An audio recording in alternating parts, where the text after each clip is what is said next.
Sa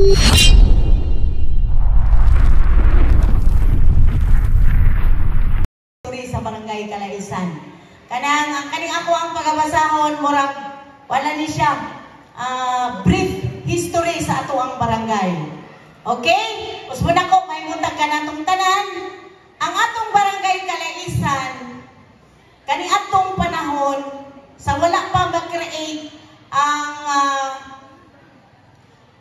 ma-create ang barangay under the Ordinance number 50 dated June 20. So kani gyud ang adlaw nga gi-create ang atong barangay Calaisan 1959. It was the creation of barangay Calaisan June 20, 1959. So before, ang Calaisan is part of barangay Singaw. So ang mga taga-Calaisan kani atong panahon, dito na sila sa barangay Singaw nagaadto ug naa sila yung mga panginahanglanon mahitungod sa barangay. So tungod sa nagkadaghan ang mga katawhan nga niabot dinhi sa atong barangay gikan sa Bohol, majority nga mga katawhan dinhi sa barangay gikan gyud sa Bohol. So ang percentage sa Bulanon diri sa ato ang barangay is naa sa 70%. So naapod diri part pod ang mga Cebuano, gamay ra ang Cebuano, ug ang original gyud nga mga nag-occupy sa atong barangay is ang atong mga igsuon nga mga Ubo, Manubo. So kining yuta nga ato ang gitindugan dinhi ilaha ning yuta kaniadtong panahon. Og niabot ang mga nilangyaw nga mga Bulanon o mga Cebuano, mo na to nga nakaangkon na sila og yuta diri sa atuang barangay Calaisan. Mga tana mo, nganong nahimong Calaisan? Unsay hinungdan nganong nahimong Calaisan kining barangaya? Ang Calaisan is gikan kaning Calaisan kaniadto is puno. Mostly ang tanom diri is mga lais. Kaila ba mog lais? Kaila mog lais? So daghan kaayong og lais diri kaniadtong panahon.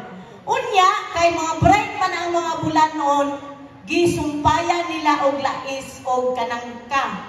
Maong nahimo siyang Calaisan. Sa ato pa daghan og lais dinhi sa ato ang barangay. 1935 di ay ang mga Bulanon niabot diri sa Calaisan. Nya mo ta akong giingon nga kuan pa ni siya kanang lasang og dagan og lais. So ang nahimo nga Teniente del Barrio maoy tawag kani atong panahon.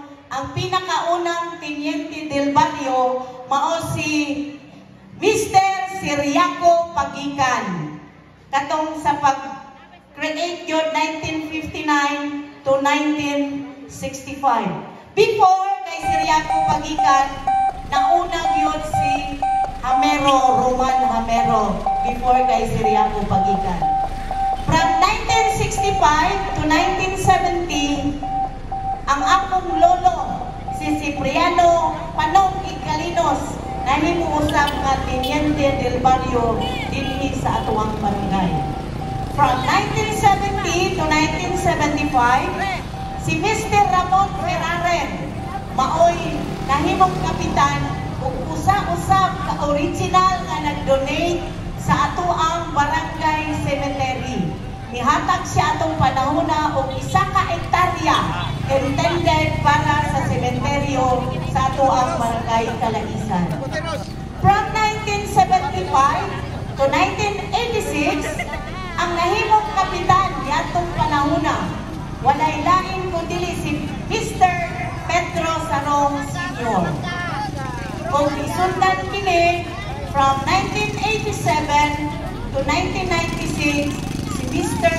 Alfredo Dangis Sr. si Mitra tong Pumoton.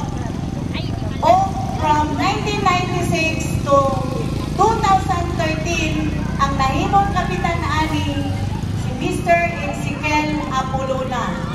Ang mga estudyante sa National High School Papa ni siya ni Mang Chien, Catrice.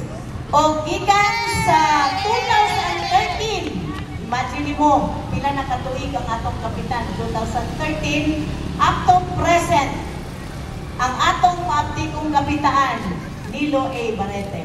So, mo ni siya, at present, 13, pila nakatuig, inakukabalupin, o sa paghihap. 13 up to present, pila na ka-years.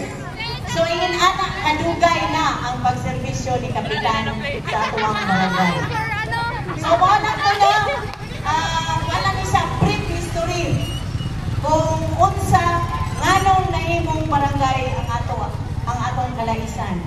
Ikuan gini siya, ordinance gini siya, number 50, dated June 20, 1959. So, timanin ninyo, kay mag-trivia ko niya, mangutan ako, ang mga tubag na ay premyo.